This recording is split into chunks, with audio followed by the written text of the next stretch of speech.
Hello YouTube, welcome back to my Katanagatari reaction series, back here again today for some more Katanagatari. So upon reflecting on last week's episode and what I saw there, I think it is deadass one of my favorite things that I've watched on the channel thus far. I really do enjoy it. I feel like it's condensed Nisio Sin, right? We essentially got what I would say is a pretty good Monogatari arc in an episode. That's exactly what I want. I think the part where Monogatari gets away from me just a little bit is the need to pay attention and so many different things happening. When you have a contained little vignette thing, I think I personally get a lot more out of it, right? The need to keep notes on something like Monogatari where I don't need to do as such here, and Monogatari's penchant for non-chronological storytelling. I think this is all the goodness in Monogatari, but just in a smaller package, and thus not as complex. But again, do we want complexity? Is that the goal? Sometimes it pays off big, sometimes it's just a little bit confusing, even for me. So yeah, needless to say, I'm enjoying Katanagatari way more than I thought I would. I didn't think it would be this good, not to say that I thought it would be bad, but just, yeah, it's really quite impressive. I don't know why more people don't talk about it, unless, there's more bad stuff in the future, which I haven't seen anything to say that so far. Either way, I've got the YouTube comments up here. There we go. Only the two. And first one here from Kochin. Random trivia I thought about while watching. This episode is set in Izumo, the place where gods go to meet. And the thing that's referenced in that Tatami Galaxy first episode, the gods meet and decide where everybody who loves each other and whatever. Again, Tatami Galaxy was a long time ago, and that's a small plot point within it. But yeah, it goes to show that I don't really remember much, because if I heard the term Izumo, I probably should have went, oh yeah, that's that. Okay, cool. But yeah, no, I'm kind of stupid. But go watch Tatami Galaxy, it's really good as well. Can't recommend that one enough as well. And last comment here today from Gian Bueno. This is the episode that made me feel like this series was special. Saruga is just such a great character, and you actually feel for her death. Even though we only knew her for a single episode, next episode is fire, can't wait for it. And again, I talked about a lot of this last week. Just this really noble character, I believe, in Saruga, right? Who's lived their life a certain way, taken things in along the way, had a very life-changing moment with the priest, and then has adopted this new way of life, and is now kind of almost being punished for the old mistakes and the sword and that kind of thing, even though she's now doing good. Like, literally providing a service for free to the community. Is her method of providing that service somewhat dubious with the swords and the whole poison corruption angle? Potentially. But again, I can't help but feel like we were the bad guys. And, well, bad and good guy, neither. It's all relative. But yeah, it's definitely interesting in a morality sense, last episode for sure. So that leads us nicely onto episode 4. The only real line we have here is Sabi Hakuhei and fighting him, who seems like final boss type territory. So I'm surprised we're fighting him super early. I wouldn't be surprised if we don't win and he continues to just be in it, right? And I talked about it last week. We've done this 3 different times now. These little like kind of mini movies in the middle of these episodes, right? Where we see Sabi Hakuhei do something pretty cool and pretty heroic, and kind of contrasting it with Shichika and seeing what the differences are there and how they differ as characters as a result, with Sabi Hakuhei being this true hero for honor and all this kind of other stuff, right? And then of course we have the Maniwa Core, which is the other end of the spectrum. Swordsman, Maniwa Core, in the middle is Shichika, right? The first episode says as much, pretty much. But yeah, I would imagine we're continuing to be on the move. It looked like we were near a body of water, probably near that kind of north coast of the middle of Japan, somewhere there still. And we're going to see what Sabi Hakuhei is up to and how Shichika and Togami react. That's the goal here today, I think. But before we jump into anything else, just some chill stuff. So if you like the video, consider liking the video. If you like the video and you want to see more, consider subscribing to the channel. Comment below anything you thought about the episode, anything I could do to improve my presentation. Comment below. I'm doing follow for follow on Twitter, so follow me on Twitter if you'd like me to follow you back. And the Discord. Join Discord, love Discord, Discord. And yeah, we're jumping into episode 4 of Katanagatari right now. Rightio, I have episode 4 of Katanagatari up there ready to go. 49 minutes and 50 seconds songs on this one, so sync up accordingly. GSK Kun subs, and there will be a picture-in-picture version in the description below for the people that want such a thing. Just gonna give it a 3, 2, 1 and jump in. Radio? 3, 2, 1, go. Moon. Yeah. Okay. Oh, we literally started in January and now it's April. Okay, whatever you say. I think that's a very evocative shot already.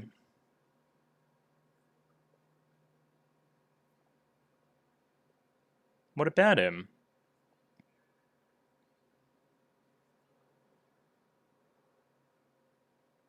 It's cute. It's like a nickname.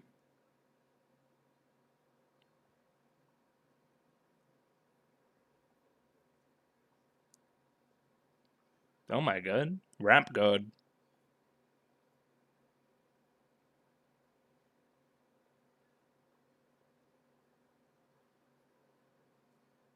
Okay.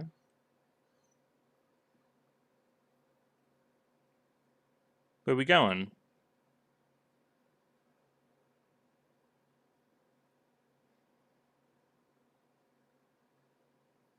And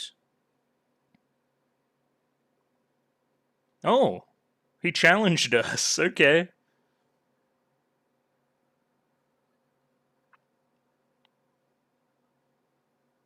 Exactly. That's his vibe. Okay, interesting, sure. Definitely recording. Yeah, true.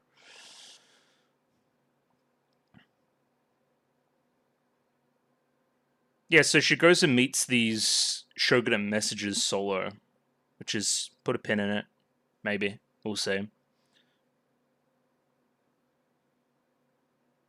Or maybe it's just a plot device and we shouldn't look into it too hard. I really like the cherry blossoms, and her like white hair and that. I thought that was pretty cool.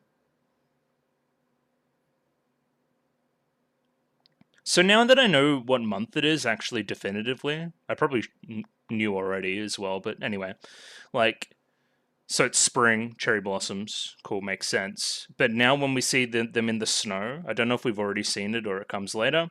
That's probably towards the end of the show. That would make sense, right? Like November, December type stuff. Again, it's always weird, like reversing the seasons because again, Australian moment, um, where it's hot as fuck here right now, and I'm imagining majority of my audience can't really relate. But I mean, it's hot most of the time here, so what do you want? Hakuto Hari. Sure, whatever you say. I do not know what that means.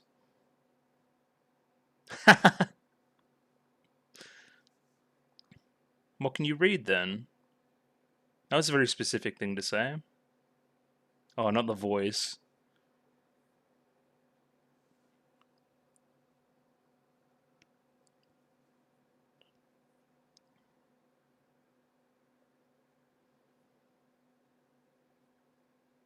Yeah, it'd be interesting to talk to him.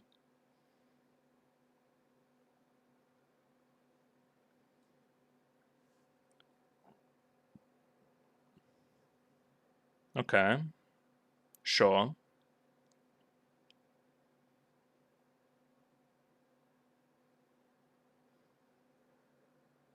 Oh, Bishonen. He is kind of pretty boy, I guess.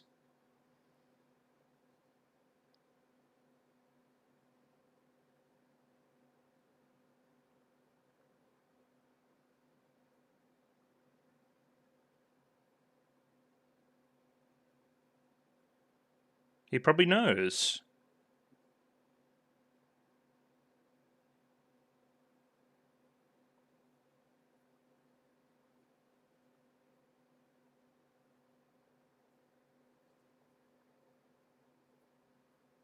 Yeah, good point.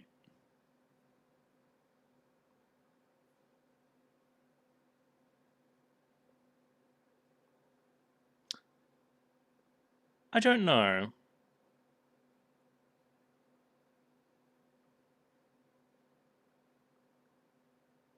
Who would leak information? Yeah, I can't imagine it's one specific person.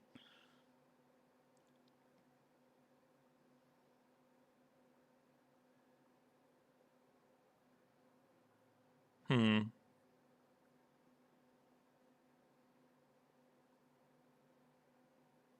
Well, I thought it was being put off. She's definitely very naked. Suppose that's where the hair comes in handy.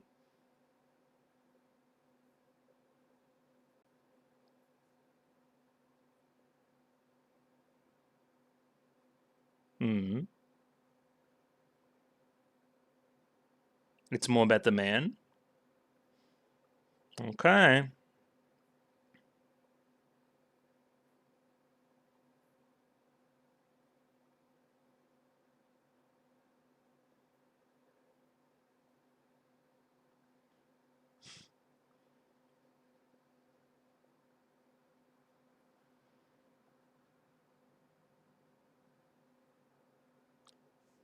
Sword.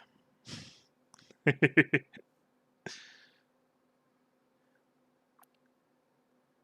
soundtrack's so fucked. It's an No, stop, please. What is Yan Yan? Hey, that's kind of funny.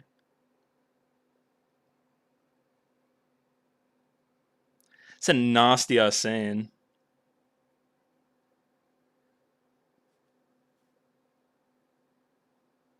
He's just so clueless.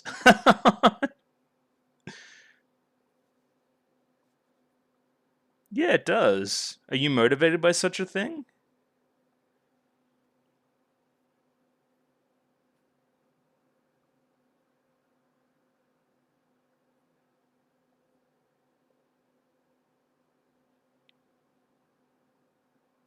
Oh, it's all relative to Togame.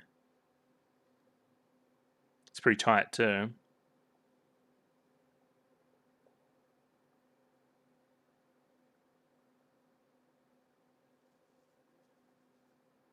Okay. On an island near water where we can slice a shark in twine. Oh, do you know? I don't know. Don't know. We haven't really caught up with her. Hello, Maniwa guy.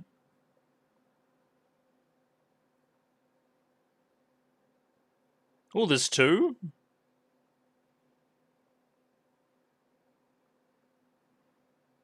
There's three.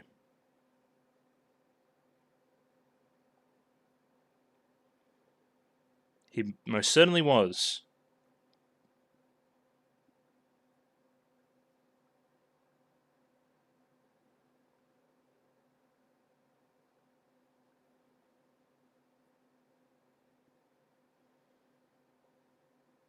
I don't like the bug guy.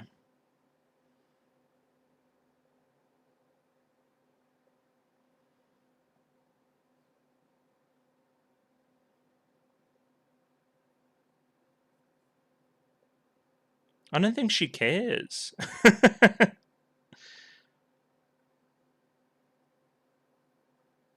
Oh yeah, left her. Makes sense.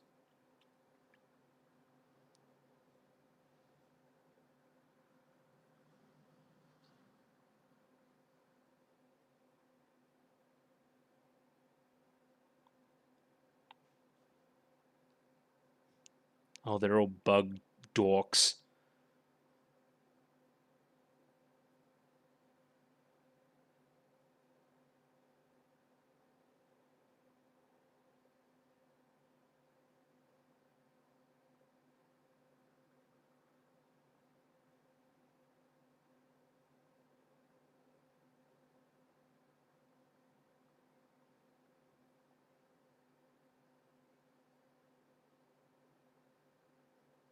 These guys are fucking weirdos.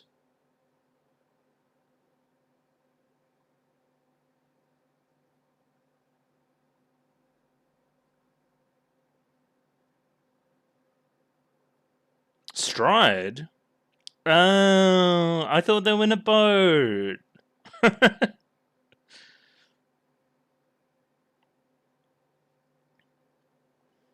Pause. Okay. Very sexual episode.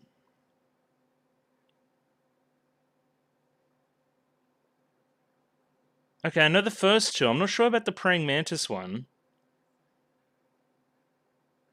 These guys are fucking Team Rocket. What the hell? So my question is, what island is that? Is that the first island, or is that the island we're at today? I guess we'll see in time.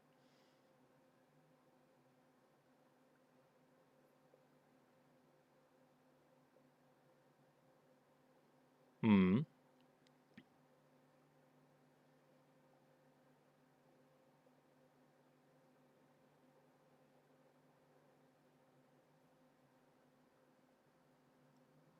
Sabi would fuck them up.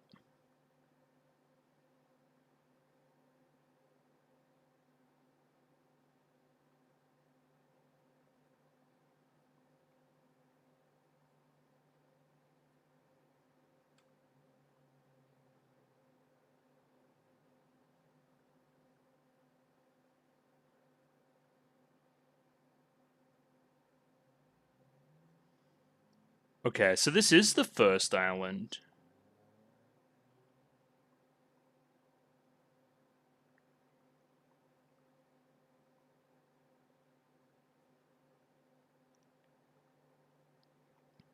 True. I don't know about, what was her name, Nanami? I don't know about her doing like a 3v1.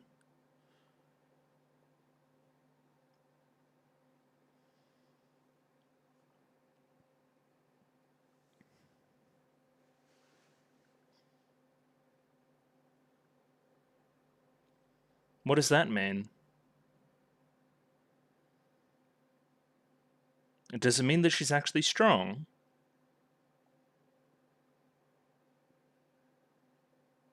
Mitsubishi, or whatever his name is?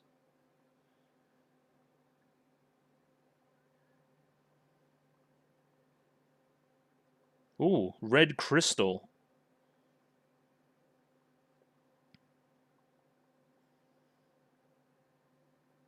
Kamikiri the Headhunter.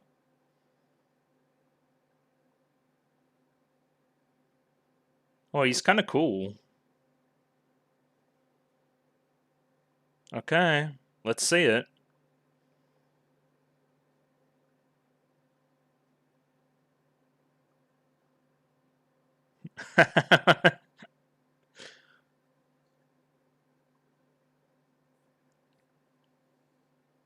What a fucking weirdo.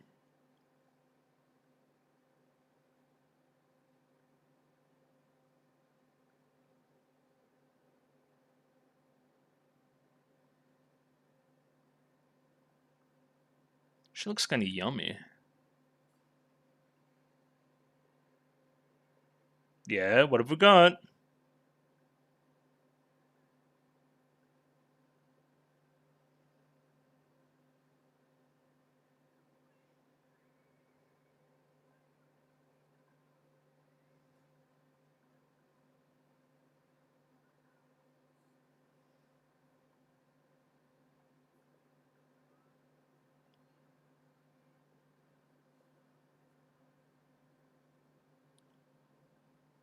What is happening? Oh. Gotcha, bitch.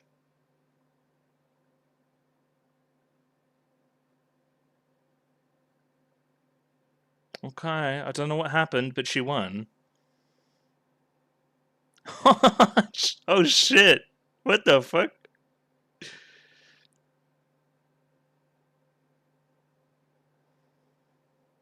Yeah, like he's being fucking tortured or something.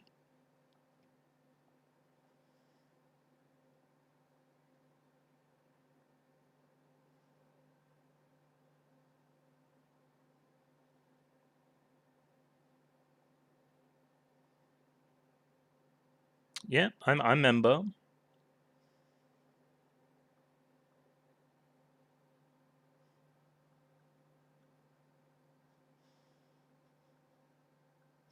This like tone of voice with what she's saying is very funny.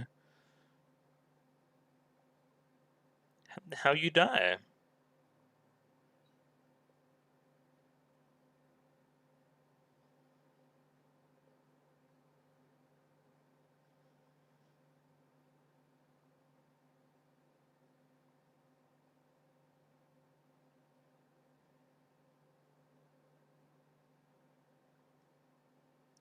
Okay.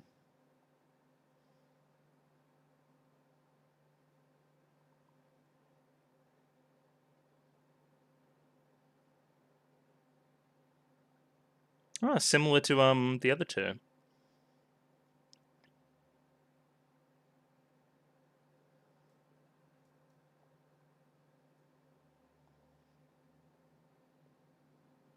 It is.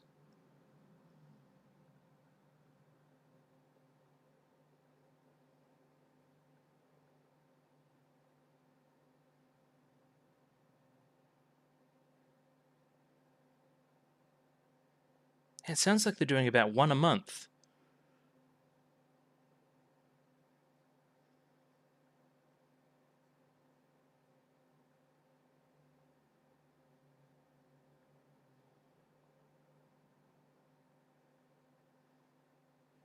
Yeah, I still haven't seen you fight, but you're pretty strong based on what I haven't seen.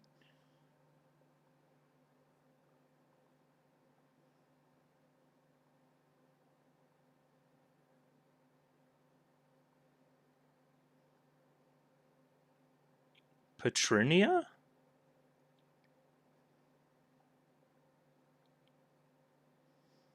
Yeah, this isn't how this is supposed to work.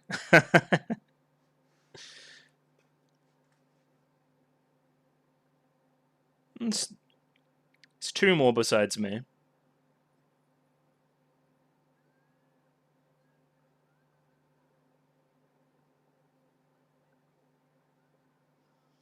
What is Ninpo? Magic tricks?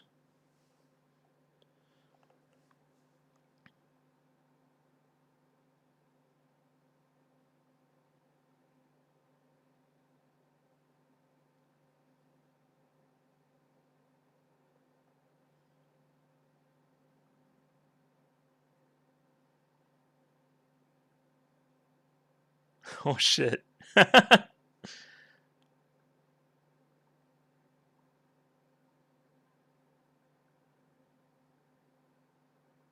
Yeah, help me, not you.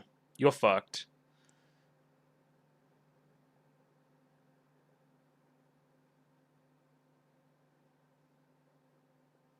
Hmm.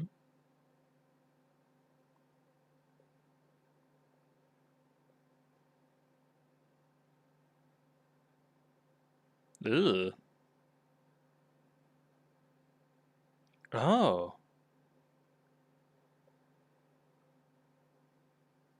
I guess you do know how to torture then.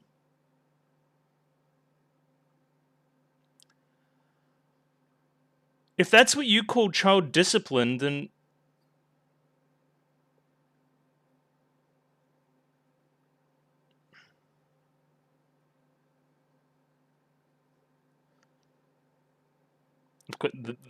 the nail angle's very good.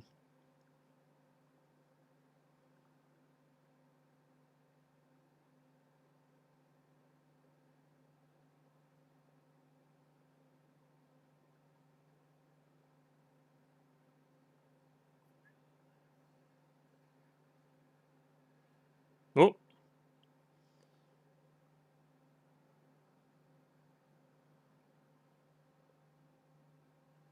Oh, shit.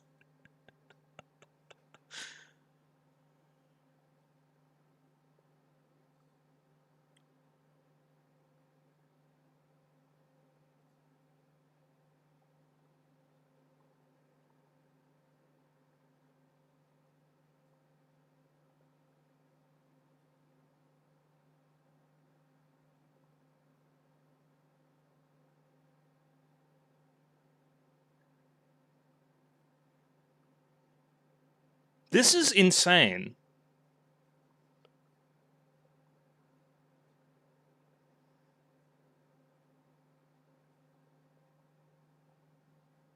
Okay.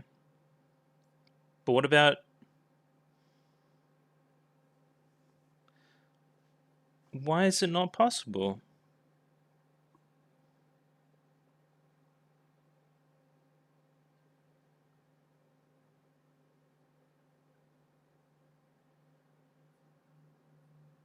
Oh shit.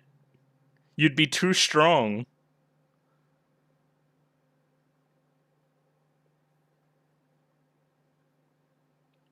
Oh shit. Okay, that's what the red crystal does too.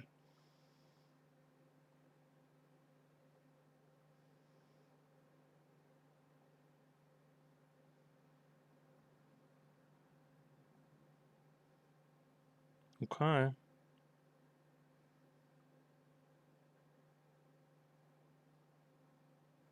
I'm doing one a month. You have to understand. Hopefully no more fingernail stuff.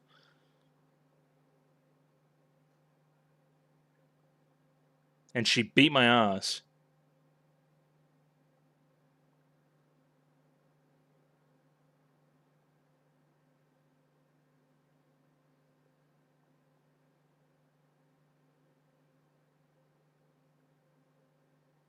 I want to talk about casting as well. We'll talk about it. The voice there is very good for the character. So what is that, Sabi or Nechan? Oh shit.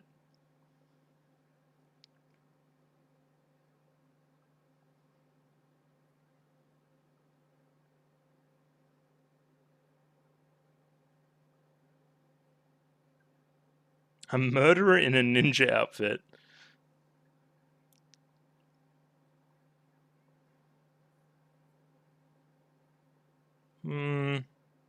You haven't seen what I've seen.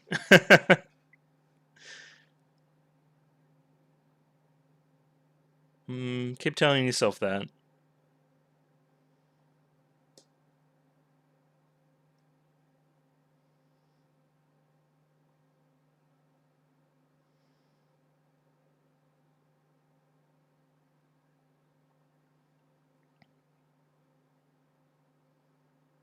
Okay.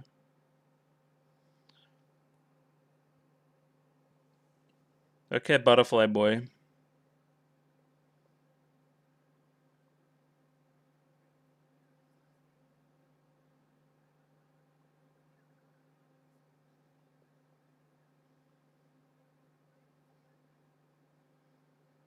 It's so funny that like the money were have been shown to be so like morally reprehensible, and then we switch it with like the most tame character in the show, and now these guys seem like they're, it's almost like a horror movie. That's fucked.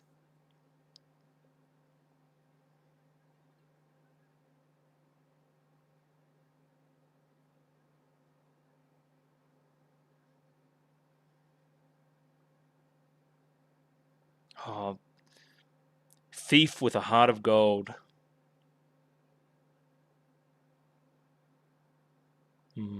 You're gonna get tortured bad.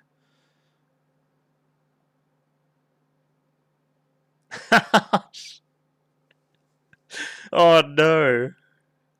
And it was also my last day before retirement. Oh no.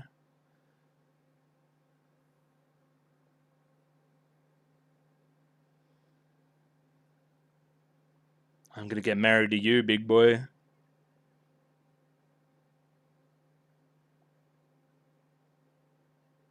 Oh. Mummy? Sorry, Mummy? Sorry? I feel like she'll be the dominant one? Okay.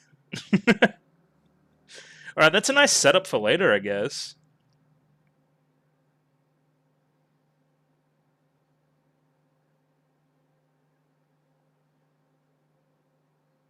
I feel like you're death flagging yourself.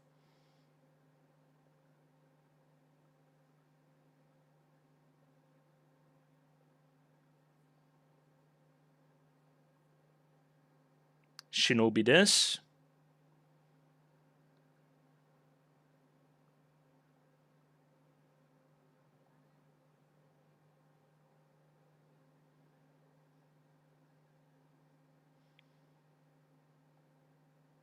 I thought he had a juice popper.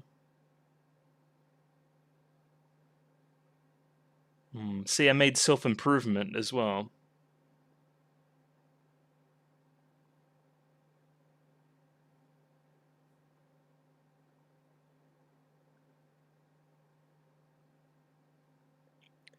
Look at these two besties.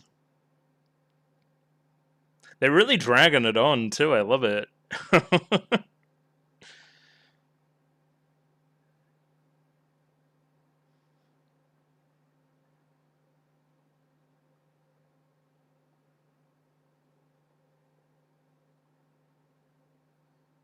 Oh, he dabbed.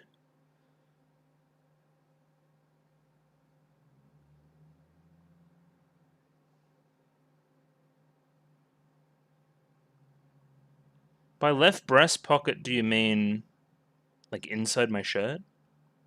Anyway. But also like on your heart, right? I don't think his soul's going to do much of anything now. And now this is this island. Okay, gotcha.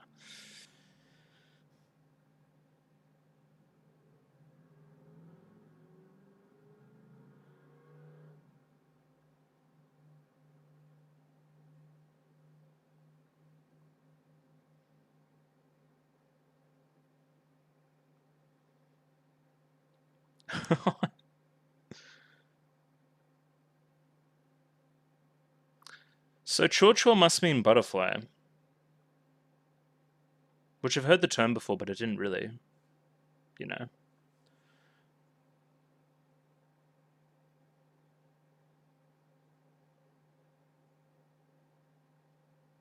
Indeed. Indeed.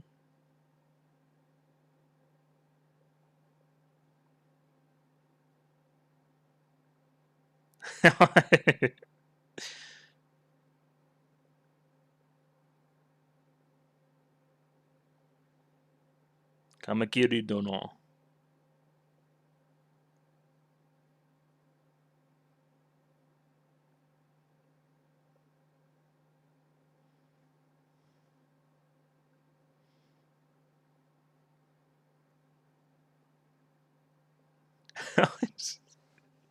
This is so fucked up. Okay, I guess you're gonna go too.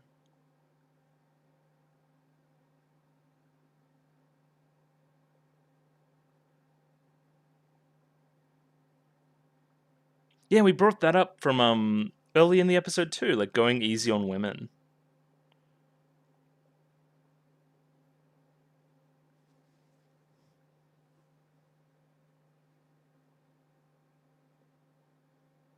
Well, that's not gonna happen.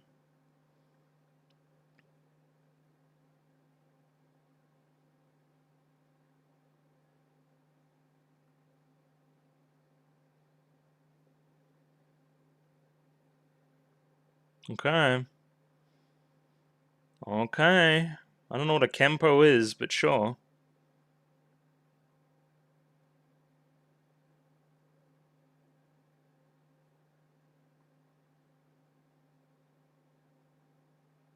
No, I don't care.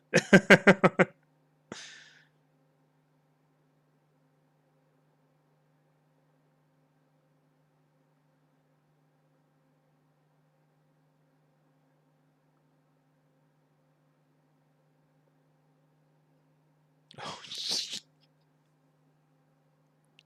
you fucked up, dude.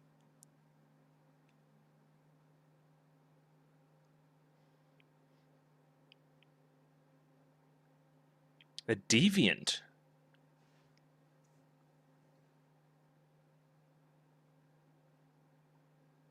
How so? Elaborate.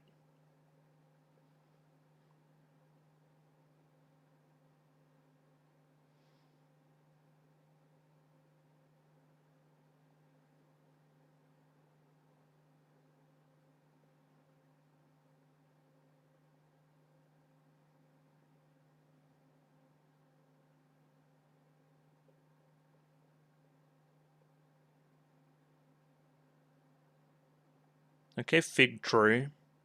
This is some Monogatari shit.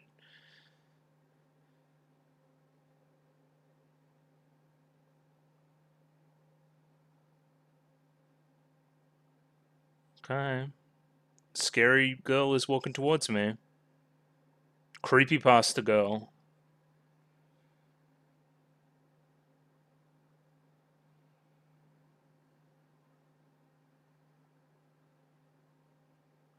Whoa, he landed like a butterfly. Ooh. Nah, she's fine. Teleports behind you. Nothing personnel, kid.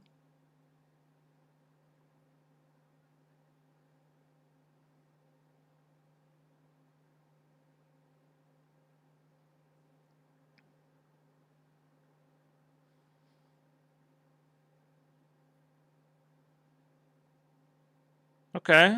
You're actually stronger than I thought. Those powers sound pretty good.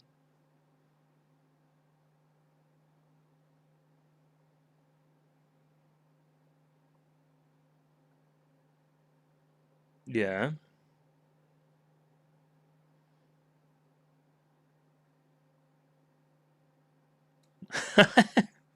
Well, what are you doing?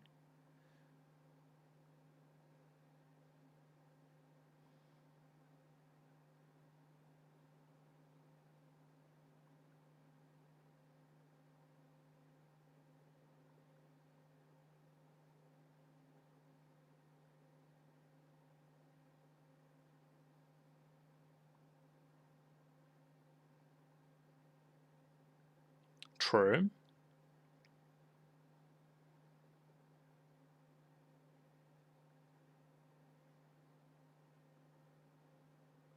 Elaborate.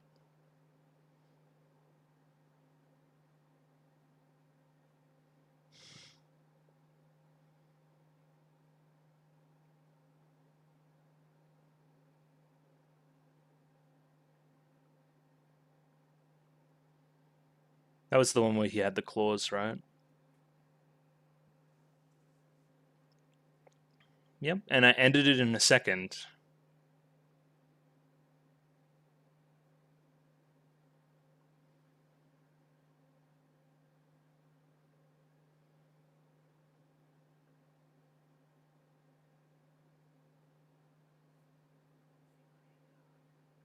Very interesting character. Ooh. Yeah, I was gonna say that as well, right? Oh, she copied.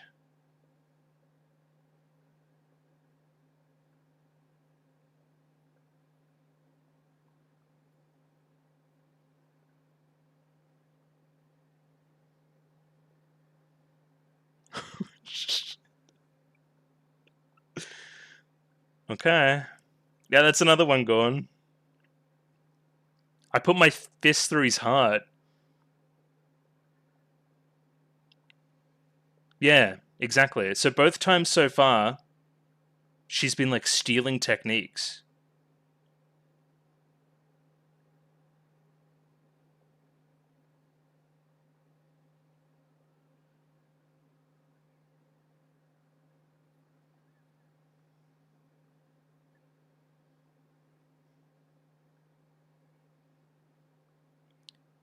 Well, it's like I can't train you in Kyotoru. This is from the father because you're like too strong.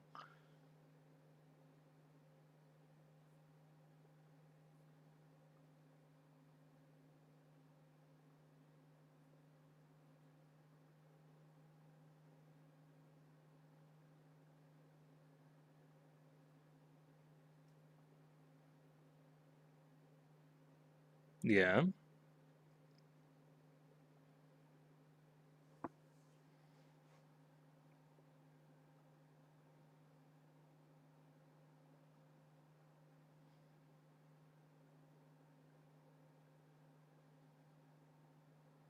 I was watching in secret.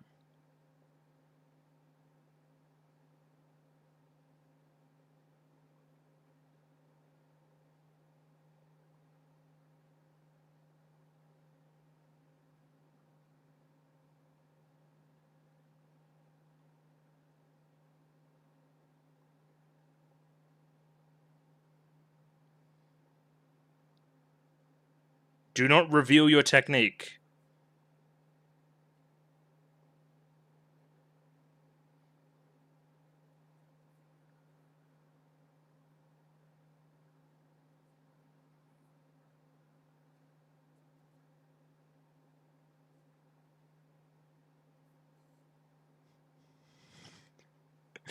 Oh shit. Also, where in the episode are we? Yeah, this is fucking insanity. We're not gonna fight Sabi Hakuhei, are we? That's so funny.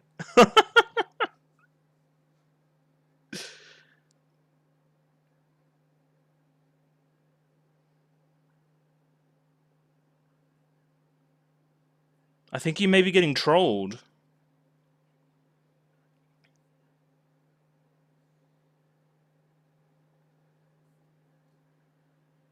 Oh. I mean, you did get her. Okay. Let's go Maniwa guy.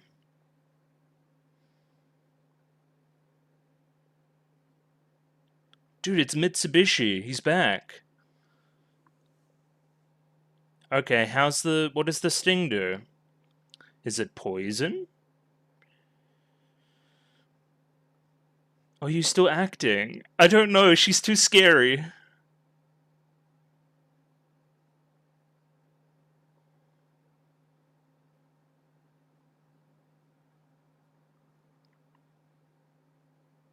Okay, whatever you think.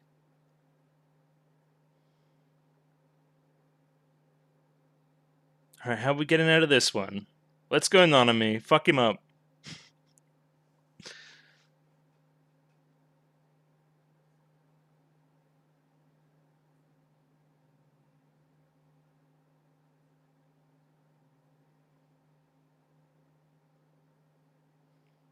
Okay.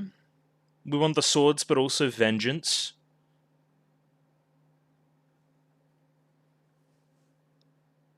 I don't like your chances, B-boy. Everyone talks a lot. Don't talk in front of her.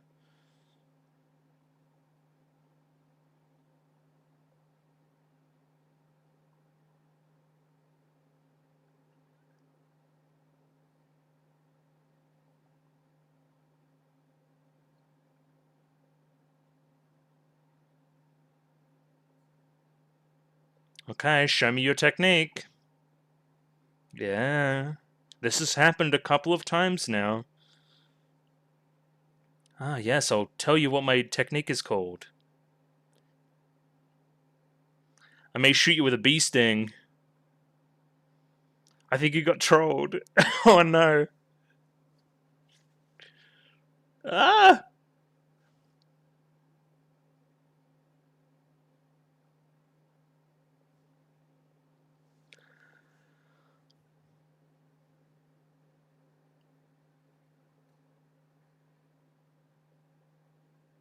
Maybe not.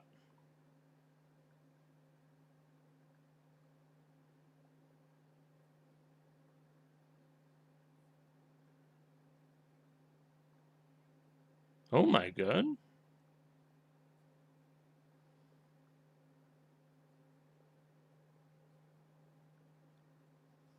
Bee sword.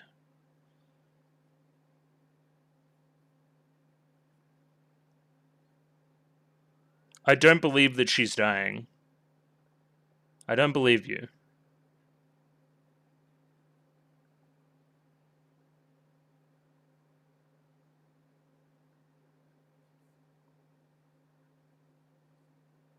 What, Caltrop?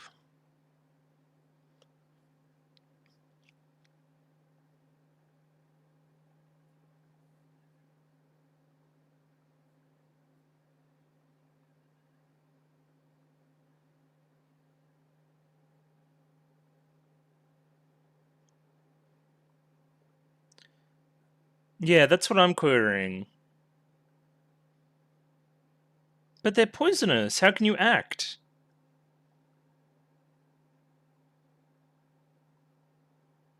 That's an everyday experience for me.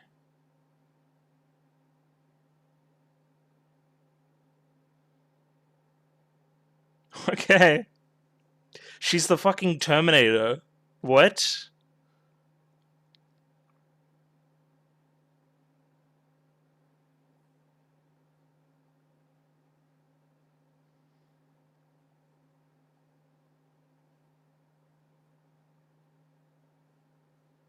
That's Mom, too, right?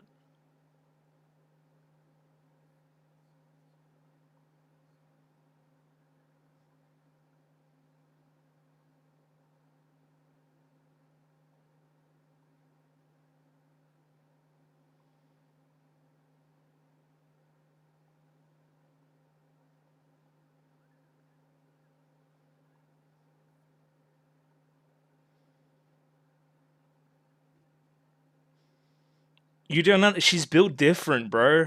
You don't understand.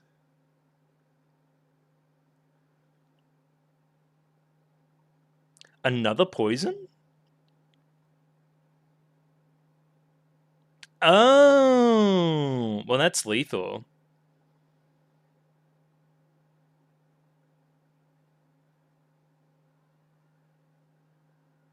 Yep, seems pretty bad.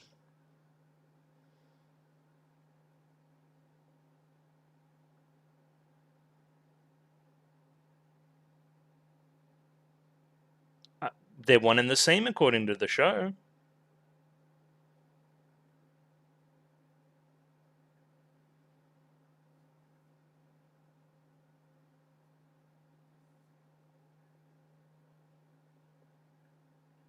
Well, now she might do the opposite because she's sadistic as fuck. Okay. What is the favor?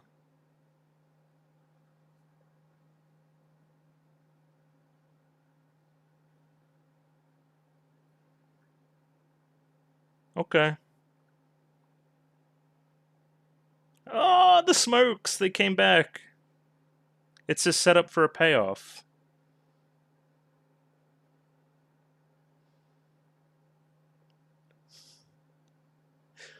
Did we get a sword?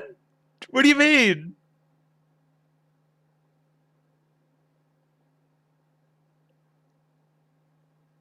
What do you mean?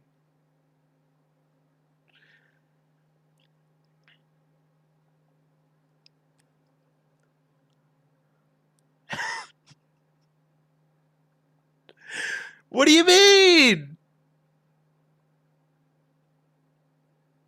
We don't get to see it? There's no way.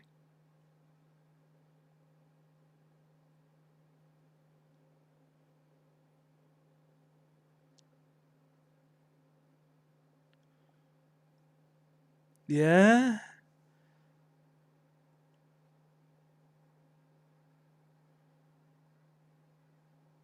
Bit of dango. Dango Dai Kazoku.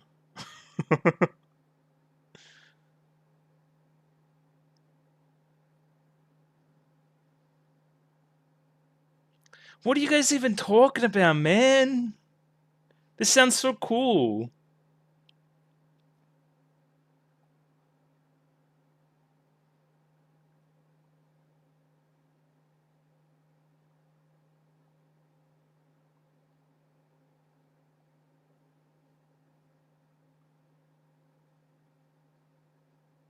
Hmm.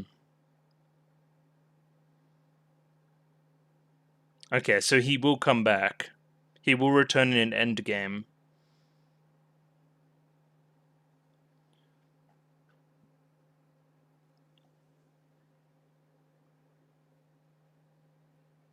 But did they get a sword? What did they say that?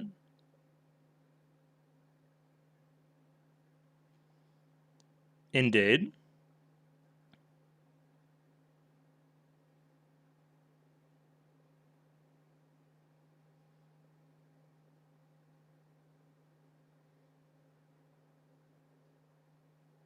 Yeah. But we won, right? That's pretty fucking metal.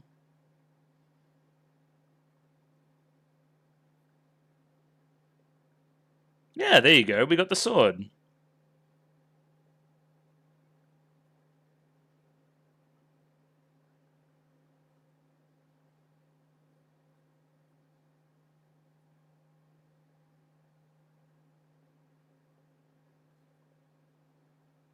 Yeah, I remember something being brought up about them being like close earlier.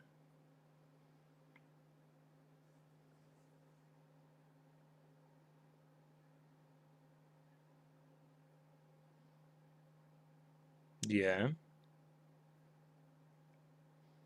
I guess we'll never know.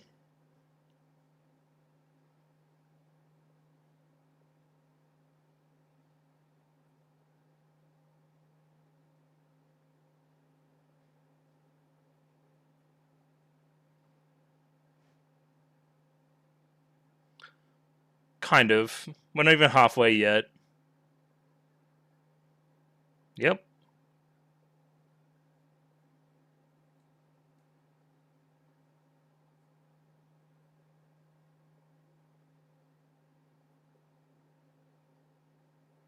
Satsuma.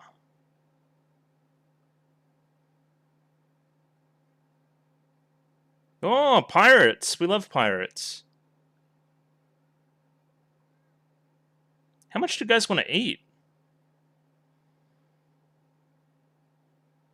Well, it depends where Nanami is.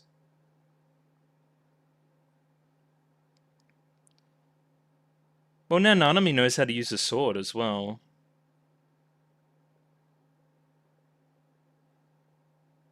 There you go. Oh, just cigarettes.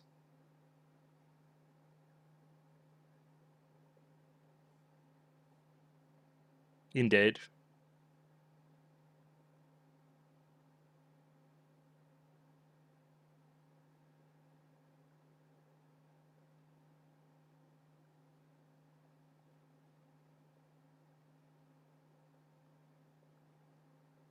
Okay. What do you actually think about your brother? Do you maybe resent him somewhat? I don't know. Yeah, stop. Stop. No. Yeah, it more than fucking raised some eyebrows. What the fuck? You never know what to fucking expect with this guy, huh? Okay, like, it was really cool. I'm not gonna deny that. But also, I wanted to see Sabi Hakuhei, man. I was so ready for what this episode would be about, and then it just wasn't. Yeah, we're just going in fucking crazy directions. Breaking convention this episode is what we're doing. You feel comfortable, and he got you comfortable, and now I'm no longer comfortable. I'm scared. I'm scared, I'm afraid, frightened. All other words for that same feeling. Like, what the fuck? I guess I shouldn't be surprised. This is the same guy that wrote fucking Tsukimonogatari. Like, I shouldn't be surprised by anything anymore.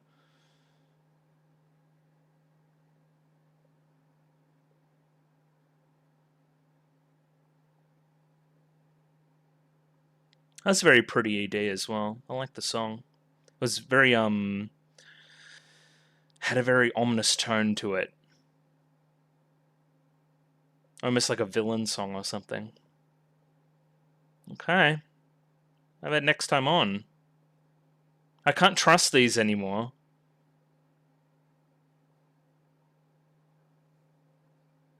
Okay. You guys are still chilling in the bath. She's got her ass up out of the water. This guy's a fucking mech. Okay.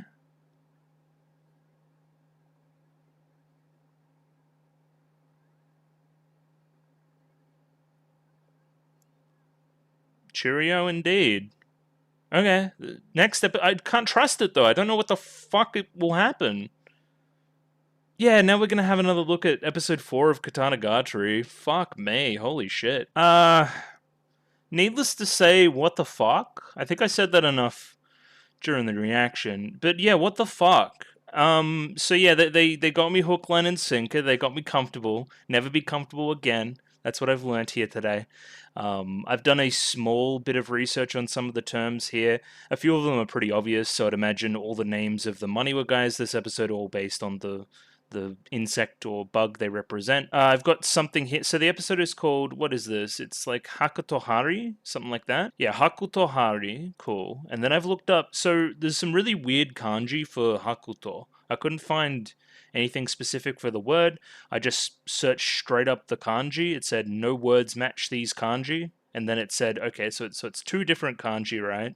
The first one meaning dilute, thin, weak, or pampas grass, which is a little bit weird. But dilute and sword, those are the main two. And what are we translating it as? Needle the fine. So fine is what we're using there because needle is what Harry is. Okay, cool. So yeah, that first kanji is like fine sword. Thin sword is essentially what we're saying there. And yeah, we don't really have much to go off for that specific sword because we don't get to see it. we didn't have the luxury there. We didn't have the permission to see that. Instead, we're going to take us on a wild, different adventure on a different island. That basically, okay, backfills a lot of stuff, and now you can make inferences about what we learned last week about Shuchika and his father and what happened there, maybe. And yeah, turns out Nanami isn't for play, right? And I wanted to talk about this now, and I'll probably talk about it again later. But getting Nagisa from Clanad, right? Because Clanad would have been out already, right? Like, let's cast her in this role as a frail girl. Very mild spoilers for Clanad. And get her to play like the frail sister and like the big brave older brother that's really tall and all that kind of stuff. Get her to do that, and then turns out that she's like a fucking psycho. She's the most powerful character in the show by a long way. I can't teach you this technique because it'd be too powerful. We can't do that, but I taught myself anyway. There was some small stuff about her being on the verge of death very early in her life and her body refusing to die. She's the fucking Terminator. She is Terminator. This is fucking crazy. And yeah, so here's the other thing, right? And the really subversive thing is I've been running with this storyline of Maniwa bad, swordsman good, Shichika in the middle. I literally said that at the start of this video, right? We subvert that here, right?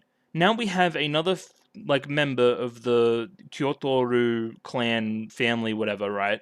Who is sadistic as fuck, who like tortures blokes, and who just she tortures the bad guys, the people that I thought were morally reprehensible, right? They're like three best buds. They're just three blokes doing bloke stuff, dying for their brothers, and please bury me next to my comrades, and this whole sub story about getting married and the smokes, and it throws everything out the window, right? That we thought. Everything you knew about this show is now you can't take it for granted anymore, right? And again, I thought I was so smart last week. I'm thought I got this all figured out.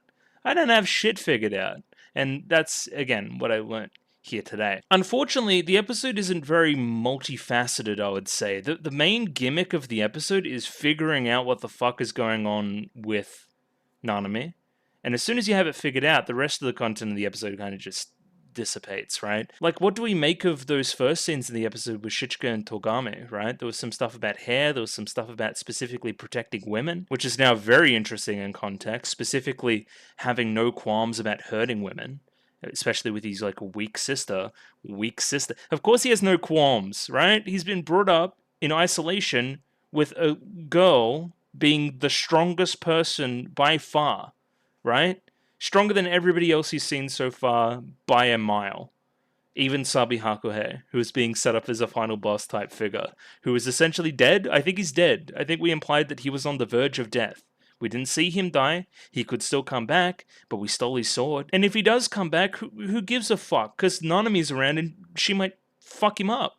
Like, honestly, if she sees what that guy did, she's just gonna steal it. Yo. That's crazy. Anyway, the other thing I wanted to show you is this Google Maps here, because I'm really liking following the show geographically. What's the best way to do this? Maybe here? Yeah. So we're in the Yamaguchi prefecture or whatever, right? We're specifically in Seoul, which I don't know if I can see around here anywhere. Not really. But we go to... well... Shichika and Togami go here. It's down here. Where is it? Hang on, I'm making sure that OBS can see it as well. Where is it? Here. This is the island. Right here. Yeah, there we go. Which is a very small island that is just kind of here, right? This is coincidentally how you navigate between these two islands as well? Okay, sure. That's kind of crazy. That's probably why people know about this island. It's like right next to, you know, this is the small piece of land through here. or small piece of ocean, I should say.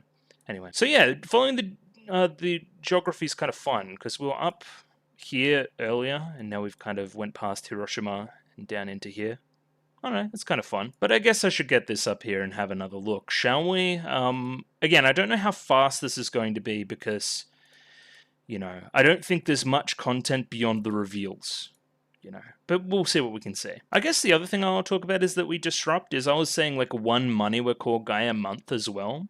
No, we just killed 3 of them. They're dead. They're donezo. So we're not going to see like one an episode like that anymore. We also didn't even really see the sword this episode as well, which I've talked about. So again, disrupting structure, especially the monthly structure we've set up for ourselves. So this general setup here is that Togame's been out meeting with some shogunate messengers. They've got news about Sabi Hakuhei, who knew he was being watched, and said, hey, I'm throwing down a challenge, come to this island if you want to fight me. Very traditional Sabi Hakuhei type stuff, right? And I was, again, preparing myself for such an episode. I don't know what this Shichirin thing is about, and then something about a portable stove. I don't know about that. I don't know, he has like a cute nickname now, I guess. We can take that. And again, I was very naive early in the episode. I thought there may have been some stuff about not letting him see the shogunate messengers or something, and then maybe we would play off that with Sabi Hakuhei, and then there may be some kind of even love triangle there. So I had a lot of ideas. They were all wrong, pretty much. Yeah, how old-fashioned can you get? A letter of challenge, blah, blah, blah, blah.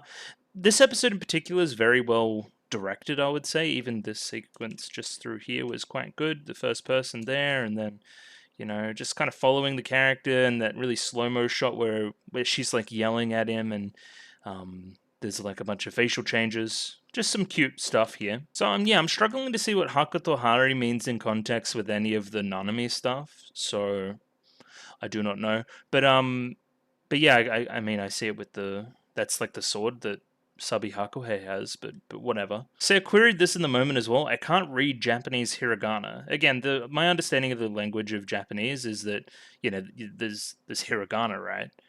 But like majority, especially in this time, was made up of kanji, which are Chinese characters, or at least modified Chinese characters. So maybe he can only read those, and that's why he made this distinction.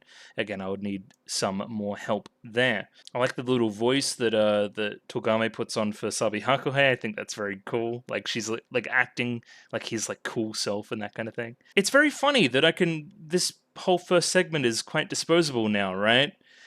Except for the stuff that I'll talk about here in a second. But, like, why did this guy betray you if he was this old-fashioned, honorable samurai type guy, right? It's because the poison of the sword got to him and the corruption, right? And then we set ourselves up to subvert that in some way. But instead we subverted everything instead of just subverting that. The more pure the swordsman, the more the corruption affects you.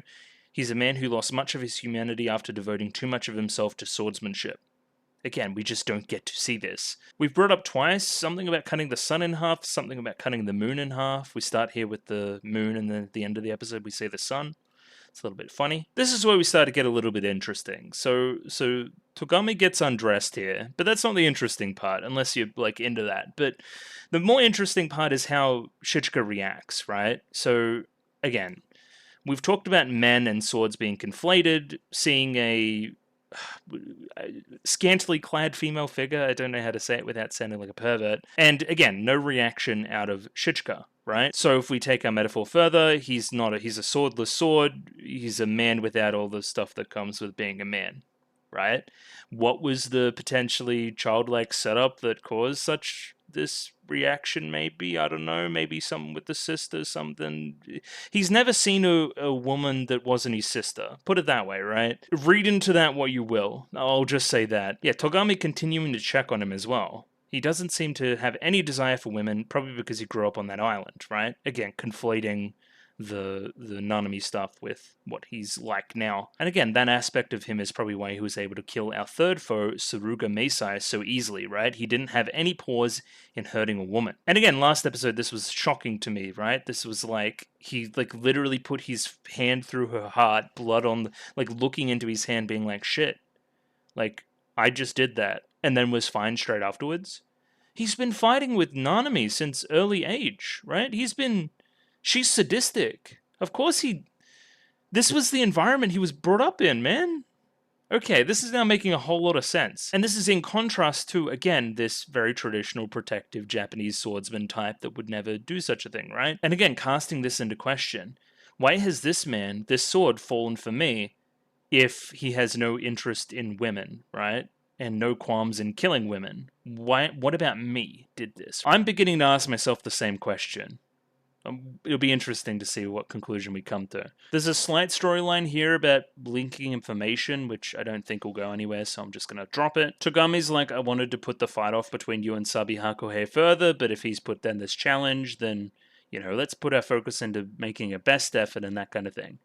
Again, we don't get to see such a thing. Hakuto Hari, very thin sword, always in front of that moonlight. We even mirror this same shot later in the episode, if I can grab it. Yeah, this one. I don't really understand this part where apparently on her collarbone she has some kind of, zone. And this gets pressed unknowingly by Shichika. I don't know what to make of this. I really don't. I don't... All I can say is that it's fuel for maybe a Togami likes Shichika more than she lets on type storyline, which is kind of brewing in the background a little bit. Yeah, don't praise other swords in front of me, don't praise other men in front of me, grabbing on body contact, you know the vibes. The musical, cue there is baffling as well. I don't really... If it's meant to be uncomfortable, it succeeded. What is a yan yan as well? Yan yan, yan yan, yan yan. What the fuck? Is that something that a panda says? I saw the strobe lights in the building. I think that's kind of funny. Anyway, Shichika doesn't really understand what he did, and then it's like, oh yeah, if he's the strongest and I beat him, then I become the strongest. Very cool. Of course the title of Japan's strongest is enticing to me, right? That's something that I want. But it's all relative to Togami, right? It's like, if that means I'll be useful to you then, right? So yes, we've accepted the duel. We're going to meet him at Gyanru Jima? Anyway, what's this shit called? Ganryu Jima, which Jima meaning island. That is the place where the legendary duel between Musashi and Kojiro took place over 100 years ago. Man, whatever you say, because we don't get to see it at all. Speaking of which, I wonder how Ner-chan is doing. This is the first time we bring her up in the episode. And then it's like, kind of as we're sleeping, we're like, I wonder how she's doing. Okay. And then we get to meeting 3 characters, right? We have the butterfly, the bee, and the praying mantis. I don't know how those 3 go together, but sure, I definitely get butterfly and bee. It's a little bit self-aware here. I hear that the Maniwa Corps are being called the underdogs now, especially after Kuizame, who got killed instantly by a woman called Meisei, right? We have all 3 of these people piping in like that. They're really underestimating us now, but nobody underestimates the insect trio. We're going to go to this island and do something, right?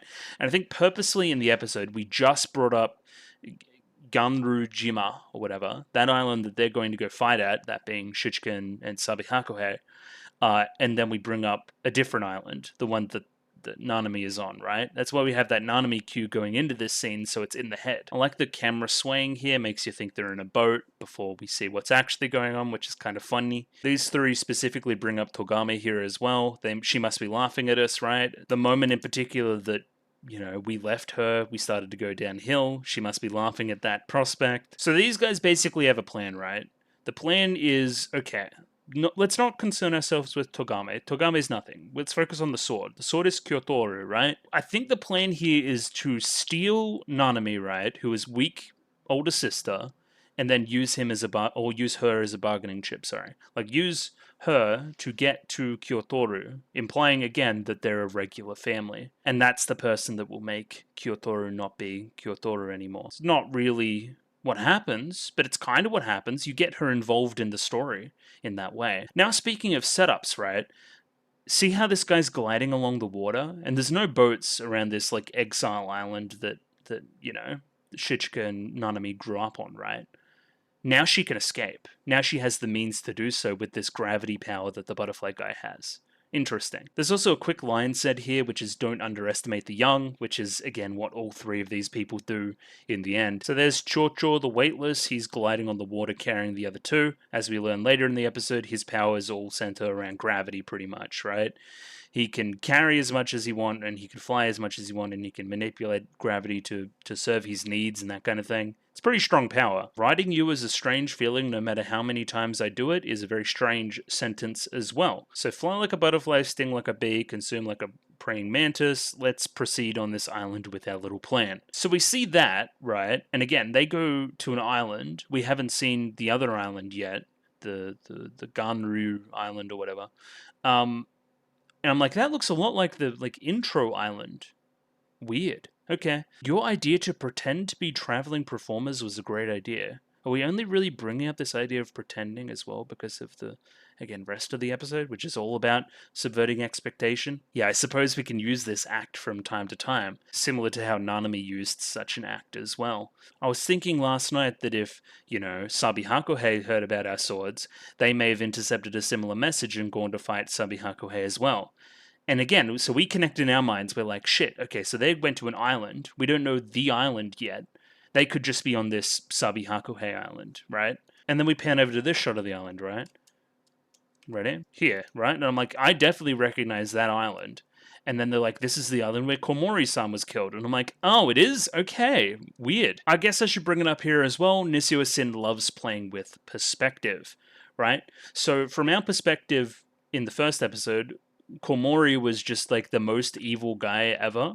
But these guys have a different perspective on him, right? They're like, he probably wanted to get this sword to sell it for the, the rest of the village's needs, right? He was doing it for some kind of honorable purpose, even if he was, thieving and going to kill and blah, blah, blah, blah, blah. And again, perspective. We are solidly in the perspective of the Maniwa guys this episode, right? As opposed to our normal main characters, which is always what we've seen the show through. Like, there's a little bit of internal Nanami stuff this episode, but again, most of it's through the eyes of the Maniwa. And the framing is like they're the heroes and really honorable, and Nanami's a horror movie-esque monstrosity. Again, like the fucking Terminator or something. So here's where they're talking about the plan, going to capture the big sister, going to use her for some kind of bargaining chip. So the other two initially kind of underestimate her and say, oh yeah, I don't want to do it. There's the butterfly guy because I'm tired from gliding on the water. But the praying mantis guy, he's the most senior. He's like, well, she's still Kyotoru. I'm gonna just make sure. I know I'm a specialist. I'm probably the best of you guys.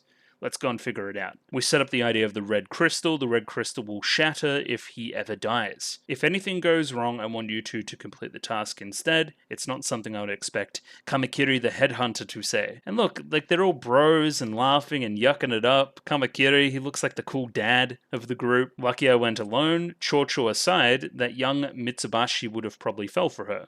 Now we know the character names. Chocho is the butterfly guy. Mitsubashi is the bee guy. If anything, Chocho is already spoken for, as we learn about later. Mitsubashi, it was he kind of reminds me of like the squeaky voiced teen from The Simpsons. Just kind of, he never had a chance, really. This is a really weird line out of context as well. So we pan over to Nanami for a second. She's like, I wonder how Shichika is doing. Togame asked me to stay here and protect the household, but father is dead and Shichika's left, so I'm just kind of on my solo. Right? I really am alone now. She notices just a second that this guy's about to strike, and then we pan over to the other two, right? We don't get to see the result.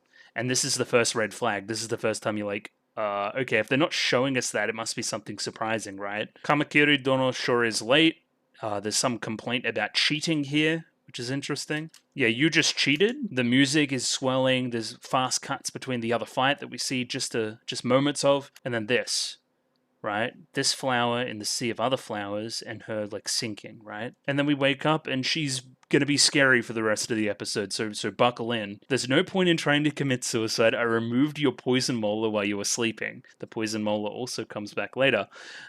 Yeah, she's not for play, and we learned that here for the first time. And again, this is the major reveal, and the rest of the episode, the big surprise is that we don't pan back to the other thing at all. We basically just stay on this scene. Right? We pan quickly back to the other two. Chocho flirts with the idea of going to go see if Kamakiri's alright, but elects not to. They continue to play the game, and we get to see the torture take place. The first thing we learned is that this isn't where she was attacked. She brought him here. This is where your Maniwa core guy was buried as well. I want you to see his corpse, and I want to bury you next to him.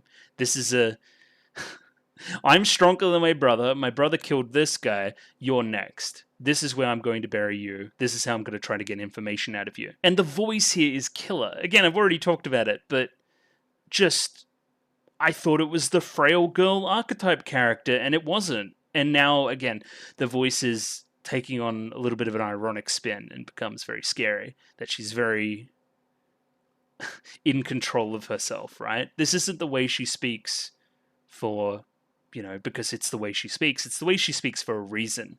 It's to set up this perception. Not to spoil Monogatari too much, but we've we've done this one before. It worked really well in Monogatari, and it works really well here. If he wants to keep doing it, he can keep doing it. Even in some ways, he did it in the small portion of Zaragoto I've seen as well. So this is subverting expectations is something Nishio Sin likes to do. We come to the same conclusion here and start calling them Money Wani as well, which is a weird connection between, I guess, Shichika Togame and Nanami, that they both come to the same conclusion there. Kamakiri reveals here that they've collected 3 swords thus far, that being Shichika and Togame. Nanami's like, oh, that's kind of easygoing. I would have collected them a little bit quicker than that. Again, attacking the monthly structure of the show a little bit. Kamakiri also brings up here that, Shichika, he's the family head. That means he's stronger than you, right? Huh, I wonder about that. I haven't had a proper contest with Shichika in about a year now. And on top of that, I never received training in Kyotoru from the former head. I just watched from the bushes. So what you used on me before was that Kyotoru stuff? It was a disarmament counter called Patronia, which I would imagine is a flower. Yes, it's a plant in the honeysuckle family. Very cool. So you were using Kyotoru stuff, again, but you never received formal training. You just kind of watched. You caught him in a little bit of a mistruth there. And it's like, hey, why are you asking me questions? I'm the one torturing you. We pan back to these two again. We're still bringing up the idea of cheating, right? This is, again, very interesting. I'm thinking we're implying that Nanami's skill is as close to cheating as you'll get, which is I get to see a technique, I think once and I can do it, twice and I've mastered it. Like, if any, that's cheating, right? Cheating the process of effort. One could say that she simply knows everything. Ha ha ha. Kamakiri tries to lie here, says that I only came by myself. We don't have the manpower to send more out for that. And then Nanami's like, you're lying. I reckon there's about as many as the sword Shichika has collected. I'm going to say around 3. And it would help me if you tell me how many they are and what skills they possess, because then that would help me to kill them. And by help, I mean, yeah, it would help me, not help you. I don't want you to get confused in this situation. Again, this performance is killer. Very, very scary stuff. And then we go into this anecdote about the fingernails, right? My brother used to bite his fingernails. It wasn't elegant. I told him to stop, but he kept going, right? And then, as a result, I had to rip his fingernails out. One day, I tore out all his nails. Ever since then, he's never bitten his nails. I've also torn out your nails, which I'm going to use to kill you now. How about we apply this to you? I want you to eat your nails right now. Go on, close your mouth. Do it. You may cut your tongue, but, well, you're not using it anyways, so what's the use there? Again, you're very good at torture for somebody that says they've never tortured anybody before. I'll talk about a Nimpo Sumewase? Awase. Yeah, sure. Tries to use the technique. You think he got her, but no, it was just the kimono. Yeah, deliberately use your kimono, I guess, and then stabs him through the mouth. I wanted to check here, right?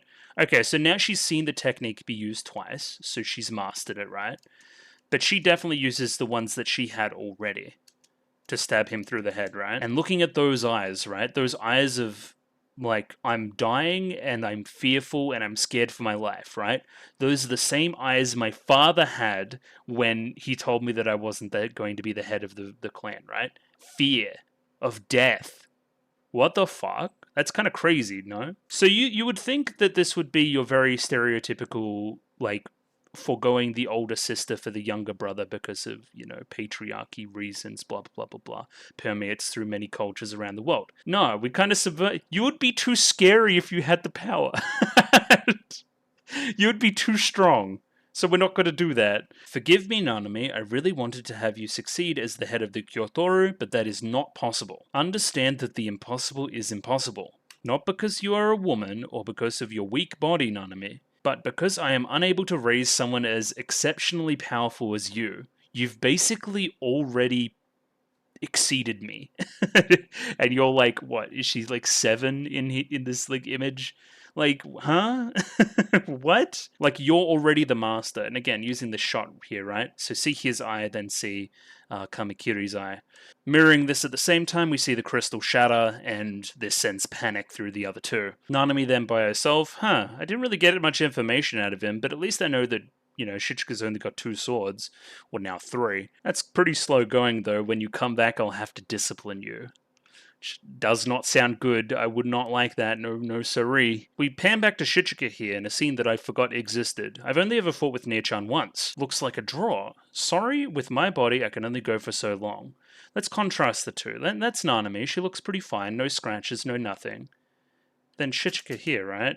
Well, not there. That's not anything. Yeah, look, he's breathing heavy. He's covered in scratches and stuff. Have we ever seen Shichika like this in the entire show? I don't think so. There's a very brief scene here as well where, like, Shichika just stares off into the distance for a while. Togami just looks at him kind of confused. I wonder whether Sabi or Nia-chan is stronger. And then we pile on the fear, right? And we pile on the things that make us feel for these two characters, right? They clearly care about their comrades. That's a tick, right?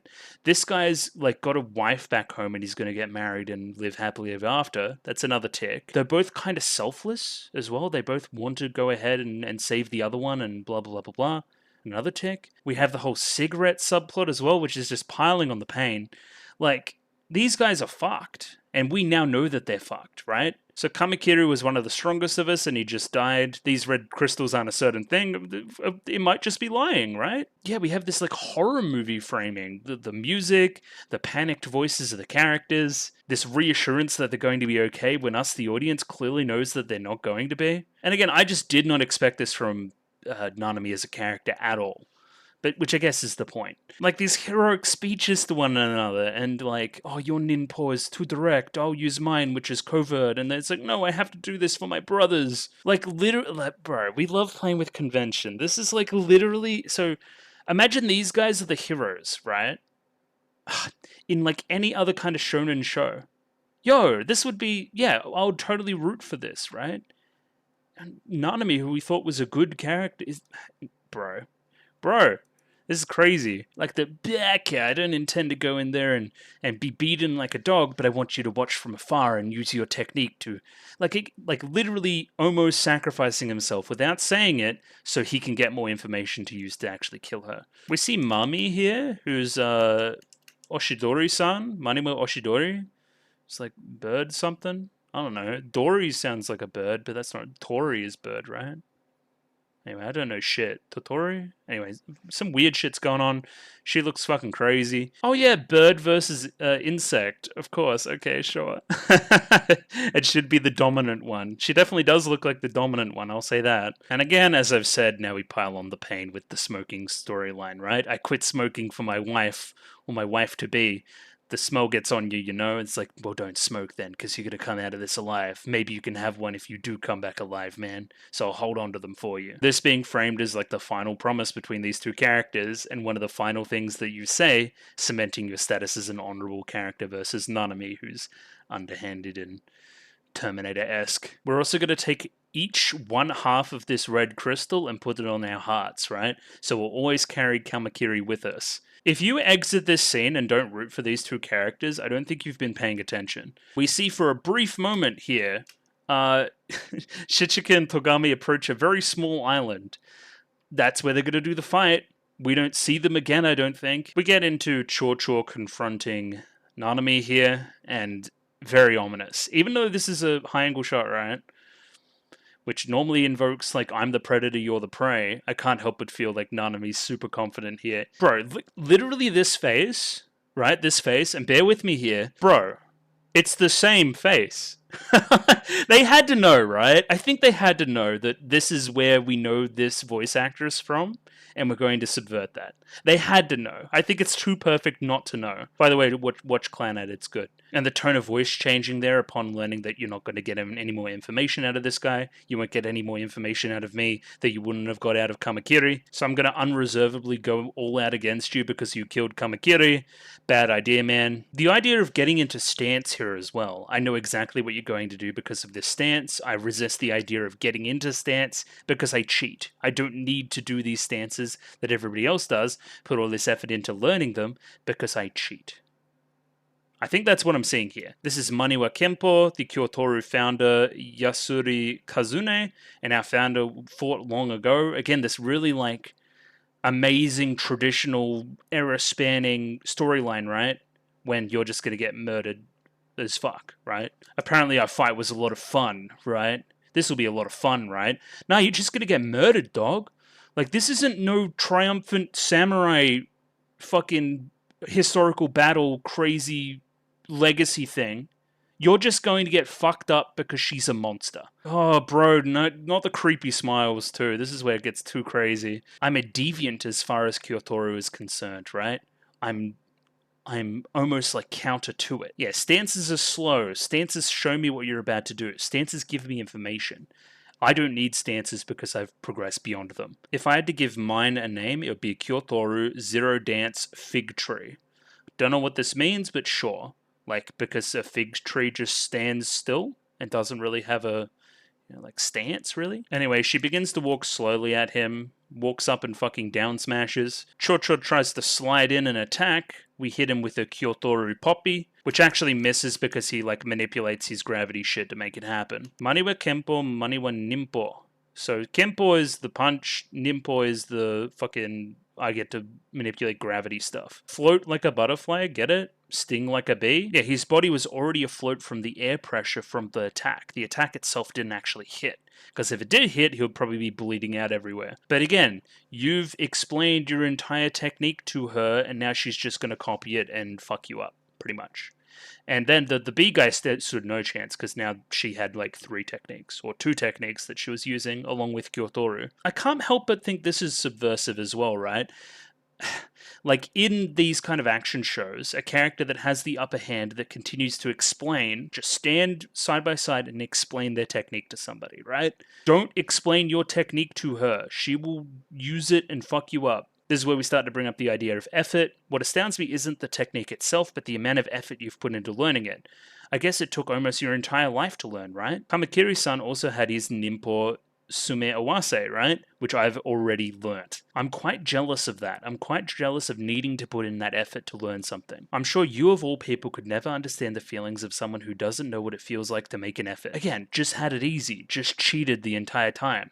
But kind of craves that use of effort as well. And yeah, you kindly showed me that technique again when you tried to attack me. Now I've seen it twice. I've mastered it. She looks fucking scary, shadow over the face. You're fucked. It worked exactly as I expected. Of course you can't cancel out your weight in reality. I've seen enough already, so out of mercy I'll kill you right now. Kyotoru Dandelion punches him through the fucking chest. Yeah, using the same claws from the other guy, from Kamakiri. So did she rename it Dandelion? Is that what she did? Or did she just, like, not say the right thing? I do not understand. And this is where we get the super horror movie stuff, right? So her coming into focus there, and then, like, the camera shake there as well as he tries to struggle away. The monster in question standing still. My power is said to be exceptional and deviant. This is when we're like... She's still querying this effort thing, and she goes into, like, this is how I know Kyotoru, right? So Dad turned away. Dad didn't want to teach me, right? My father tried to contain it as a father and as a swordsman, right? He didn't want this technique getting out. That's why he didn't teach me the skills. How did I master them then? I was always watching them. I kept watching my younger brother continuously putting effort into it for 19 years. His entire life, basically, right? I remember most skills seeing them once, I master them after the second time. I cheat. Seeing is training for me. You showed me your technique twice. I mastered it. It's pretty easy to understand from there. Chocho dies. The insect squad are always together is his final thought as his vision darkens and he dies. What is the B guy going to do now? What is his number one priority? It's not explaining the technique and it's not showing off too much of the technique, right? It's a one-shot, one-kill type thing. And if it wasn't for her poison resistance, he would have done just that, I think. The only time that he started to explain stuff is when he thought he already had the upper hand because she was acting, essentially. Someone was watching over this battle, huh? She already knew that somebody was watching, and then kind of feigns weakness, feigns sickness to get them to come out. And for a while, we think it works. Like, she actually gets struck here. This is very pretty with the flower vignetting stuff too. But again, she's got him in the palm of her hand right now. She's just got him, playing him like a fool. So the idea of poison we've already like used in the show, and I think like contrasting the poison that this guy uses with the sword he also possesses is definitely interesting, right? Like, what are we going to make of that? The poison nature of it, and can it affect Nanami? Does it affect Nanami? Blah, blah, blah, blah. How's she going to impact the rest of the plot when she leaves? This guy continues to yap, saying his entire motivation, essentially, which is, I need all the swords for the Maniwa Corps. Kyotoru is a threat. That's why we came to get you. This guy gets offended at that and, again, goes to shoot her again, showing off the technique twice. Is that your ninpo? Yes, it's this. It has this name, too. Nanami even comments here, should you even be showing me this? It's like, oh, well, it's fine if you're in the position you are, because even though you're unprecedentedly strong, you still can't survive this, right? I'd prefer if you obediently submit, as the gentleman in me would like to avoid scarring that beautiful skin of yours, contrasting the moral level of the Maniwa with what Shichika said earlier in the episode about having no qualms about killing women. I get the feeling that Nanami is holding out here, waiting for the sword to get unsheathed before actually activating everything. And then, yeah, sees sword gets swung, teleports behind you, shoots you with technique that you've already shown me twice. So the technique with the caltrops, I think the technique is shooting it. You still need the caltrop itself, right? And she didn't have any. Where did she get them? Well, you gave me 2 already, right? I pulled it out and used it against you. It's like, well, the caltrop can't be dug out of the skin. It's hooked in. It's like, well, I dug it out with these claws, right? She's a fucking monster. She's crazy. A little poison like that isn't even lethal to me. It's an everyday experience. No matter how excruciating, no matter how painful, no matter how close I am to death, my body won't choose death. It won't allow me to die. Contrast this when I was a very young child. Why isn't she dead already? She should die, poor thing, blah, blah, blah, blah. Body refusing to go. I think this is when the parents are probably first cluing in about how fucked up her condition actually is. Like, just let me die, just let me die. Of course she'd be fucked up, man. So that's why I'm jealous of you people who can feel pain from a little poison. I can't do such a thing. Even though, like, everything in reality tells me that I should be dying now, I don't. I doubt this guy can get up, even if the poison was, you know, slightly diluted or not weak or really weak because of your technique. I put the poison molar from the first guy into it, and now you're fucked. And yeah, that's fucking really painful for the bloke, which, I mean, it's fair enough. Since you have the choice, will you die by poison or die by a sword? The sword is significant. The sword is the first time she's seen a sword be used, right? So she didn't see Komori use the sword at all because she was just in the house, right? Her whole family is a swordless family. She wouldn't have seen such a thing before. But, like, so Kyotoru as a technique resists the use of a sword, right? You're shit at using swords because you have the swordless sword technique, right? She is that much of a deviant to that style that she has seen a sword be used once and is already proficient in it. Yeah, thanks to you, I've seen how to use a sword for the first time in my life, so I can actually use it as opposed to the poison. Slay me by the sword. If I die by suicide, I wouldn't be able to face my comrades in the next life. Again, piling on some of the heroic stuff we saw earlier in the episode as well. This guy asks for a last favor, bury me with my companions, and bury me with these cigarettes as well, fulfilling the last wish of Chocho. And then we pan over to, and follow me on this one, this is more of the clan edge. They're eating dango. Is that, I get, no, dango is just like a food. Don't be stupid. But maybe? But also maybe. I can't help but feel that some element of clanad was involved in, some contextual thing was involved in the production of whether it be the novel or the episode, right? The novels came out in 2007. That's a little bit early. Maybe visual novel, they got it off that rather than the anime. But I think it's not... It's too weird not to be a thing, right? You have Nagisa's VA playing off a lot of Nagisa baggage, and then they're eating dango? I don't know, maybe I'm squinting too much. Anyway, watch Claned. It's good. I've said that twice already. And then it's basically a punch in the face to the audience, right? They've completed the battle with Sabi Hakuhei already. We don't get to see it, especially after the preview from last week that looked fucking sick. I'm like, next week looks like it's fucking owns. Let's go see that. And they fuck me. That's crazy. We basically learn about the fight in what would you say, the second person, we hear about it as hearsay. It's no exaggeration to say we made new history on the holy island of Gyanru, right? Like, this battle was epic. It was beyond proportion, right? And we don't get to see it. It's some epic level trolling. It really is. It was the perfect combination of strategy and skill from both of our parties of our main crew here. You really competed with Sabi Hakuhei in swordplay and won. And now you truly have the title of Japan's strongest. Do ya? Or have we seen Japan's actual strongest during the other content of this episode? So they say all of the techniques he used as well as like Bakutashi or some shit and Gyakuten Muzen. Like acting like we've seen the fight. I don't know what any of this shit is. He used the sword and the sheath together?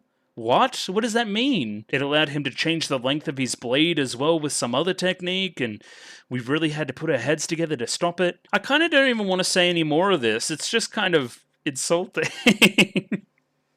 Like, what do you mean this is how the fight went? It sounds so cool. Either way, the important stuff is that, like, we defeated Sabi Hakuhei face to face in a duel. We took the sword. He was on the verge of death. We didn't see him die, but it's heavily implied that it happened. And we got the sword. So we did defeat him, and there's no more Sabi Hakuhei. That's the way I'm seeing this. I think, okay, this is a really weird one, because we scaled ourselves very quickly, right? Sabi Hakuhei was seen as the strongest person in the show, right? I think so. Like, at least named character-wise. He was the top of the totem. That's why it was weird that we were fighting him so early. We've changed that completely. Sabi Hakuhei, he was a hard fight, but Nei-chan was stronger. So now Nei-chan becomes the strongest person in the show, right? This is probably important as well. What he said on the verge of death bothers me. That I know that Kyotoru was left behind by Shikizaki Kiki. Okay, the same guy that made the swords. What does he mean by left behind? What does he mean by Kiki's bloodline? Sabi even called himself an incomplete, failed creation. Didn't you say he betrayed you after being poisoned by the sword? What does any of this mean?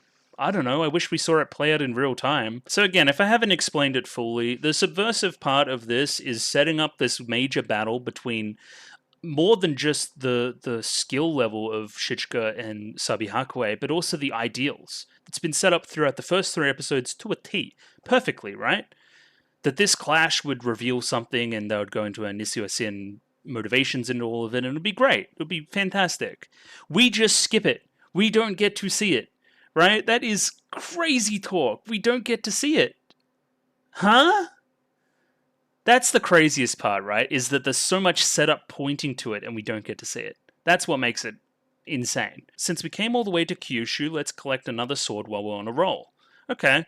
Kyushu's the South Island, correct? Yes, correct. So we're going further south from where we were. So remember we're in like the separation between, I'd imagine, Honshu and Kyushu. So sure. Our next location is Satsuma. Our next target is Zokoto Yoroi, which I'm sure I'll look into next episode. Boasts an unparalleled absolute defense. And we're also fighting a pirate. Sure, whatever you guys say. Yeah, but we end with the narrator saying that, you know, the strongest, the idea of the strongest in Japan, the strongest swordsman, it's a provisional one. He still wasn't as strong as Nei-chan, though, says Shichika. So, again, we're basically putting all of our strength, like, our power scaling stuff that was put into Sabi Hakuhei, we're putting it into Nei-chan now. The insect squad was wiped out, dancing like a butterfly, stinging like a bee, consuming like a praying mantis, and dying like a bug. Really, Shichika, you call that an ultimate move? For all that boasting, it has one huge weak point. So now, even Shichika's big crazy move, you know its weak point too. You can't tell these things till you try them out though. I'd better tell him as soon as possible or he might end up getting in trouble. This serves as the quasi-motivation for her now leaving the island and going and joining them. Yeah, a weird little smile here, weird creepy smile. And then maybe I should join them on the sword hunt. And then some self-awareness here to finish this episode of Katanagatari. Probably raise some eyebrows, but that's the story for this month. And this is where we're ending. And then into the ED, which is a really weirdly toned song. I said at home it's had some ominous, villainous vibes to it. It definitely fits Nanami as a character, as we've seen this episode, I think. Blossoms flying around in a gentle breeze are beautiful, sweet dreams. We started the episode with blossoms as well, even we see them here. It's definitely April for sure. Embracing unforgivable emptiness. What was the initial line here? A beautiful, sweet dreams embracing unforgivable emptiness. I do think there's definitely something empty in her technique of just being able to copy somebody's effort, right? In this transient world, nothing has reflection. Nothing has reflection in the darkness which no one reaches. Even despair piercing me little by little is diverted by 1,000 poisons. That's probably my favorite ED so far too. It's really cool. I really love the tone of it. And then we have a next time on, and I don't even know how much of this I can trust anymore. I don't know, this guy here looks pretty cool. I really like the colors on him. He's another bird guy. We like bird guys. A lot of flowers going on. They were in the tub before, as you saw. They've got like cute kimono scene as well. I don't know. Maybe we'll focus a little bit more on these two next episode, and the Nanami stuff can wait. I guess we're gonna have to see next week. But yeah, that was this week's episode. It was a fucking mindfuck. It was crazy in a way that I think only Nisuo-sin can do for me, for mine. So yeah, that's crazy. That's insanity to me. So yeah, we'll follow this on next week. I don't know what to expect anymore. It's really thrown everything out of whack for me, but in a way that I think is really cool. Again, this show is doing nothing but impressing me every single step of the way. It's so good. It's so good. What the hell? Maybe it ends poorly. That's why everyone fucking hates it. Well, they don't hate it, but no one talks about it. Why doesn't this... Why don't people say you need to watch Katanagatari? That's what I'm not understanding here. I don't know. Maybe it drops something towards the end. I don't know. Either way, episode good. Episode more than good. Episode great. And we'll see more next week. Just some chill stuff to go. So if you like the video, consider liking the video. If you like the video and you want to see more, consider subscribing to the channel. Comment below anything you thought about the episode, anything I could do to improve my presentation. Comment below. Follow on Twitter. Join the Discord. Hopefully next episode won't be as subverted and fucked and crazy and Nisuo-sin. Hopefully we'll get some more semblance of structure. But I think that's only wishful thinking. Either way, I'll catch you guys next week for whatever it may be. Thanks for watching. Cheerio. Catch you guys later. Bye-bye.